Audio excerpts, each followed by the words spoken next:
Frank Costello was born Francesco Castilla, January 26, 1891, in Cosenza, Calabria, Italy.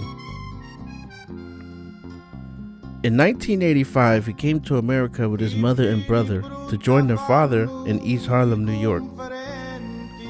When Costello was young, he committed crimes with his brother under the name Frank Costello. He went to jail a few times for assault and robbery. In 1918, he got married to Loretta Geigerman, a Jewish woman who was the sister of a close friend. Costello served 10 months for carrying a concealed weapon. While working for the Morello gang, Costello met Salvatore Luciano, the Sicilian leader of Manhattan's Lower East Side gang. They became great friends as they were both Italian, but his fellow gang members disapproved of Costello because he was Calabrian. They only wanted to work with Sicilians. They called Costello the Dirty Calabrian. Costello teamed up with Vito Genovese, Tommy Lucchese, Meyer Lansky, and Ben Siegel. They committed robberies, theft, gambling, and extortion. After Prohibition, they got into bootlegging, backed by Jewish gangster Arnold Rothstein. Due to their success, they gained the respect of Jewish and Irish gangsters like Dutch Schultz, Oni Madden, and William Dwyer. Rothstein became mentor to Costello and Luciano, teaching them the bootlegging business. He focused them on expansion. Costello, Luciano, and friends joined Joe Mazzaria in 1922.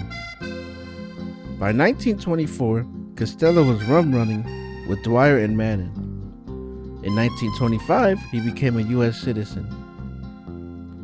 November 19, 1926, Costello and Dwyer were indicted on federal bootlegging charges. Dwyer got convicted of bribing the Coast Guard and was sentenced to 2 years. With Dwyer gone, Costello and Madden took over the rum-running operations. This caused friction between Madden and Dwyer's lieutenant Charles Higgins, who believed he should have ran the operations instead of Costello. This started the Manhattan Beer Wars. Higgins went to war against Costello, Madden, and Schultz. Schultz had problems with Legs Diamond and Mad Dog Call, who joined Higgins. In the late 20s, Johnny Torrio helped organize the Big Seven, a collective of bootleggers in New York, which included Costello, Luciano, Longy Zwillman, Joe Adonis, and Meyer Lansky. Torrio also supported the Commission, the governing body for the mob. The National Crime Syndicate was formed in 1929. After Luciano got rid of Mazzaria and his rival Maranzano, he created the Commission and became the boss of all bosses. He made Vito Genovese his underboss and Frank Costello his consigliere, or advisor. Costello became one of the biggest earners. He owned slot machines and bookmaking operations. He placed over 25,000 slot machines in bars, restaurants, cafes, gas stations, and bus stops, but the mayor confiscated thousands of the machines and dumped them into the river. Costello then partnered with Louisiana governor to put slot machines all over the state, giving the governor a 10% cut. He assigned Phil Castro to oversee the operation with assistance from New Orleans mobster Carlos Marcello. Costello brought in millions from the slot machines and bookmaking for the Luciano family. In 1936, Luciano was convicted of forced prostitution and sentenced to 30 to 50 years. He tried to run the family from prison, but instead made Genovese the acting boss.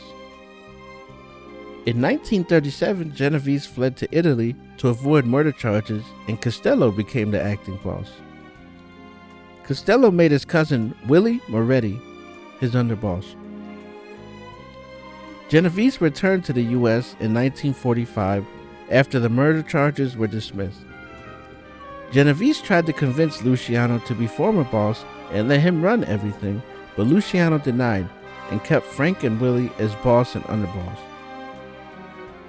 Costello was called to testify in a national Mafia hearing discussing the existence of the Mafia, but he pled the fifth.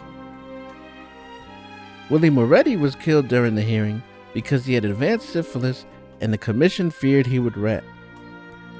Costello was indicted on tax evasion charges for failing to report $75,000 in income taxes between 1946 and 1949. He was sentenced to 5 years and fined $20,000, but appealed the conviction and was released on a $50,000 bond. In 1956, Joe Adonis, a Costello ally, was deported to Italy to avoid prison. When he left, Costello's force was weakened, but he still had Albert Anastasia, who headed the National Crime family. Vito Genovese was still wanting control of the Luciano family, so he ordered Chin Gigante to kill Costello.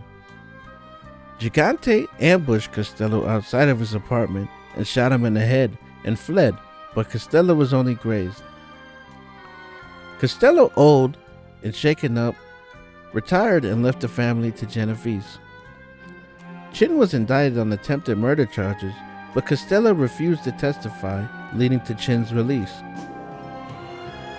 Anastasia was murdered in a hotel barbershop in Manhattan, shot by two masked gunmen on orders from Genovese and Anastasia's own underboss, Carlo Gambino, leaving the Genovese and Gambino crime families which still exist to this day.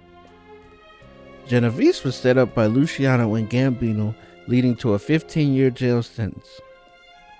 Costello died in February 1973 of a heart attack after the death of Luciano and Genovese from the same cause. Thank you for watching. Please like and subscribe, and let me know what I could do better in the comments section. I'd like to say rest in peace to all the fallen mafioso. And grazie a tutti. Thank you all.